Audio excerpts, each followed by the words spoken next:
Ustadz, kalau ada orang komen-komen di WA tuh Ustadz ya. Kalau orang yang ngerti, paham dengan agama, tentunya komennya sesuatu yang manfaat. Tapi bagi orang yang kurang paham agama, dia menganggap komennya ini adalah baik buat dirinya, padahal itu adalah tercela. Itu orang yang seperti itu apakah jauh dari hidayah Allah tuh Ustaz? Iya, di titik dia itu komen atau berbicara yang tidak baik, hidayah tidak akan datang. Tapi suatu ketika kalau dia tobat, kemudian dia kembali ke jalan Allah, bisa aja hidayah dapat. Jadi kalau titik pada saat dia itu berkomen seperti itu, kemudian ada kebanggaan, ada riya, enggak, hidayah nggak masuk di titik-titik itu. Insya Allah seperti itu. Jadi makanya ujian kita itu apa? Ya ujian kita itu ya mata, ya telinga, ya pikiran, ya mulut, ya hati. Untuk mengerem kita itu melakukan sesuatu yang tidak baik, itu adalah ilmu, yaitu apa yang ada dalam Quran, ya, kemudian dalam hadis Nabi, kemudian dari sunnah-sunnah Rasul yang dikerjakan setiap saat, itu kan bisa menjadikan cerminan bahwa kita harus mencontoh Rasulullah, dan juga dari guru-guru yang ngasih kajian-kajian yang baik, sehingga itulah rem sebenarnya. Jadi kalau memang kita mau berbuat baik kemudian kesulitan, tidak ada masalah. Yang menjadikan kesulitan itu kan sebenarnya nafsu kita. Kalau mamanya ada orang yang berbuat baik itu gampang, ya udah nggak apa-apa, dia sendiri kan hanya ngomong. Sama seperti kamu sudah ikhlas, sudah gitu. Padahal ikhlas itu kan sulit sebenarnya. Jadi seperti itu. Menuju ke arah surga itu sulit, tidak gampang. Jadi kenapa di Quran banyak diceritakan Allah itu menyukai orang-orang yang selalu berbuat kebaikan, itu banyak ayat-ayat tersebut. Makanya kerjakan ibadah-ibadah wajib, kemudian sunnah, kemudian akhlak yang baik dari Rasulullah kita contoh, karena itu juga sunnah Rasulullah. Sunnah Rasulullah itu termasuk akhlak baik, itu sunnah. Ya, berkata yang baik, menjaga bicara, bukan berarti kita terus diem. Ya, mamanya saya bilang, sariawan itu dari mana? Mamanya, dari kalau bicara itu nyakitin hati orang lain. Dia jarang bicara, dia diem, tapi sariawan nggak pernah sembuh-sembuh. Lah emang dia diem, tapi kalau ngomong nyakitin, kan sama aja. Apa sariawan dengan segala macam sebab, tapi sama tujuannya itu? Insya Allah begitu. Sebab ada yang kegigit, lagi makan kegigit, sariawan. Sama. Nggak mencerminkan penyebabnya, ini nggak ada pengaruhnya. Tetap pengaruh penyebabnya itu. Kegigit itu kan sebenarnya begini sih. Tahu la haula wala quwata illa billah. Kan nggak mungkin ada seseorang sariawan itu tidak ada penyebabnya. Walaupun sariawan itu diizinkan oleh Allah Ta'ala. Kalau kita lihat dari itu jelas Allah mengizinkan. Kemudian kok bisa kegigit sehingga menjadi musibah kecil sariawan? Kan ayatnya jelas, ya. Apa saja musibah menimpa dirimu disebabkan dari buah tanganmu sendiri. Jelas, berarti ada salah.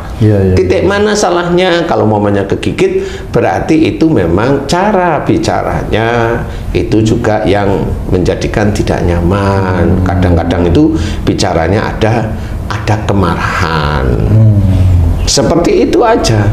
Kadang-kadang sariawan nggak kegigit muncul seperti itu. Itu kepenuhan, marah, omongan tidak enak. Otomatis jadi. Otomatis.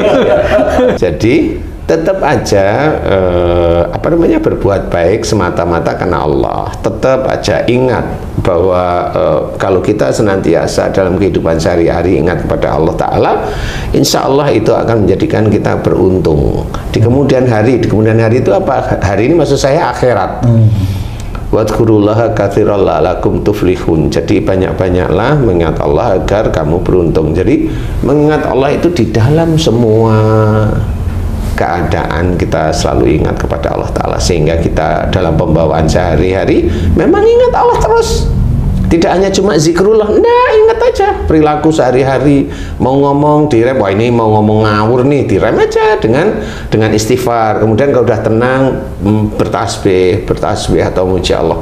Itu kan nanti lama-lama kan paham. Kayak mamanya Haji J tadi bilang bikin makanan di rumah, bawa makanan di rumah dicuekin sama istrinya. Iya.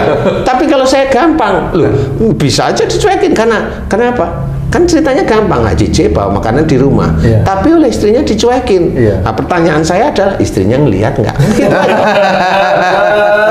Karena ada yang disembunyiin sama Haji J. Kalau istrinya nggak ngelihat ya dicuekin. Karena pada saat Haji J itu bilang dicuekin, menurut saya nggak mungkin deh karena istrinya itu datang itu langsung apa itu ya kan gitu benar apa itu ya nasi goreng kan gitu ya, nggak mungkin dicuekin gitu ya, tapi intinya itu kalau dicuekin Ustaz, kan berbuat baik itu sangat sulit tuh. Salah satunya misalnya sholat itu untuk tepat di awal waktu ada aja godaannya, pekerjaan lah yang harus diselesaikan dan lain-lain. Terus berbuat baik dengan sesama orang, memeliharanya yang sulit. Ya benar. Nah, semua kesulitan itu kan tentunya kita tetap memohon kemudahan dari Allah, Ustaz. Biasanya tuh apa yang kita panjatkan pada Allah agar dipermudah untuk menghadapi ujian-ujian untuk berbuat baik, Ustaz? Sebenarnya Allah itu kan maha tahu apa yang ada dalam hati kita. Sebenarnya Allah juga tahu kalau kita itu ingin menjadi orang yang baik seperti Rasulullah, kan gitu ya. Sehingga nanti tetap akan diberikan ujian-ujian yang ujian itu akan bersinggungan dengan kita, apa yang akan kita lakukan, perbuatan baik apa yang akan kita lakukan. Sebenarnya itu ujian namanya. Itu ujian, tetapi di titik itulah kita itu melakukan suatu kebaikan, apapun bentuknya. Jadi mata kita akan bersaksi, telinga kita akan bersaksi, otak kita akan bersaksi, mulut kita juga bersaksi.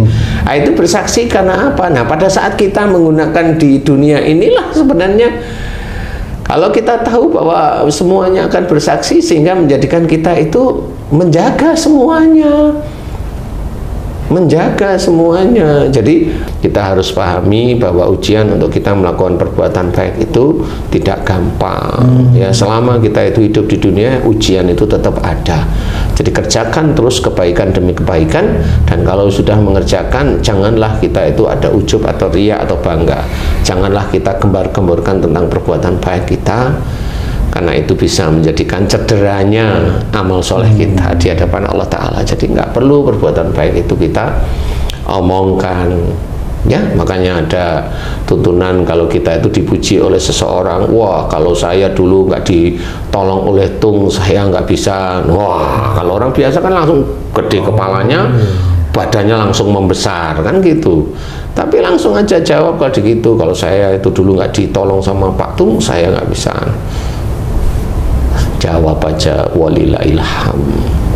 Jadi memang harus Allah yang dipuji dan diagungkan, itu hanya Allah, bukan kita. Dan itu harus ngerti bahwa itu hanya Allah. Insya Allah membantu orang lain itu hanya lewat kita aja atau lewat siapa. Jadi hanya lewat aja, semuanya itu Allah Ta'ala. Jadi jangan diaku-aku kebaikan yang sudah kita lakukan itu dari diri kita. Enggak, itu dari Allah, itu dari Allah. Makanya kalau kita mau mengakui itu tetap dari Allah Ta'ala, kita bisa melakukan kebaikan, loh itu juga sama, itu juga berbuat baik itu, ya itu. Jadi bagaimana kita itu menceritakan kepada teman kita bahwa jangan, wong kita di rumah aja biasa-biasa aja kok, teman itu nggak tanya, kita mah cerita saya dengan istri saya sering berantem, loh kan nggak lucu di situ. Itu kan nggak perlu cerita seperti itu, hanya cuma ingin dikasihani. Kalau udah dikasihani kan nanti kan tuker-tukeran WA kan seperti itu ya. Jadi janganlah, jangan. Kita belajar lurus aja sulit. Karena apa? Masuk surga itu sulit, tidak segampang kata orang-orang. Tidak segampang.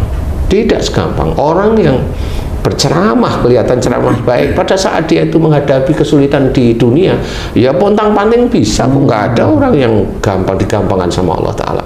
Semakin orang itu mengetahui ilmu agama, semakin dia itu mengerjakan kebaikan semata-mata karena Allah Ta'ala, ujiannya itu juga semakin gigih untuk datang sebenarnya. Dan kita harus menyelesaikan satu-satu ujian. Ujian itu kalau memang selesai, nah kita ada satu, masih aja tugas satu lagi apa? Jangan merasa ujian itu kita yang menyelesaikan. Ya seperti itu. Semuanya Allah yang mengizinkan. Jadi jangan merasa seperti itu. Nah, insya Allah kerjakan yang terbaik dari kebaikan-kebaikan. Ingat Allah terus-menerus. Nah, mudah-mudahan itu akan senantiasa hidayah itu diberikan oleh Allah Ta'ala kepada kita. Amin. Allahu a'lam.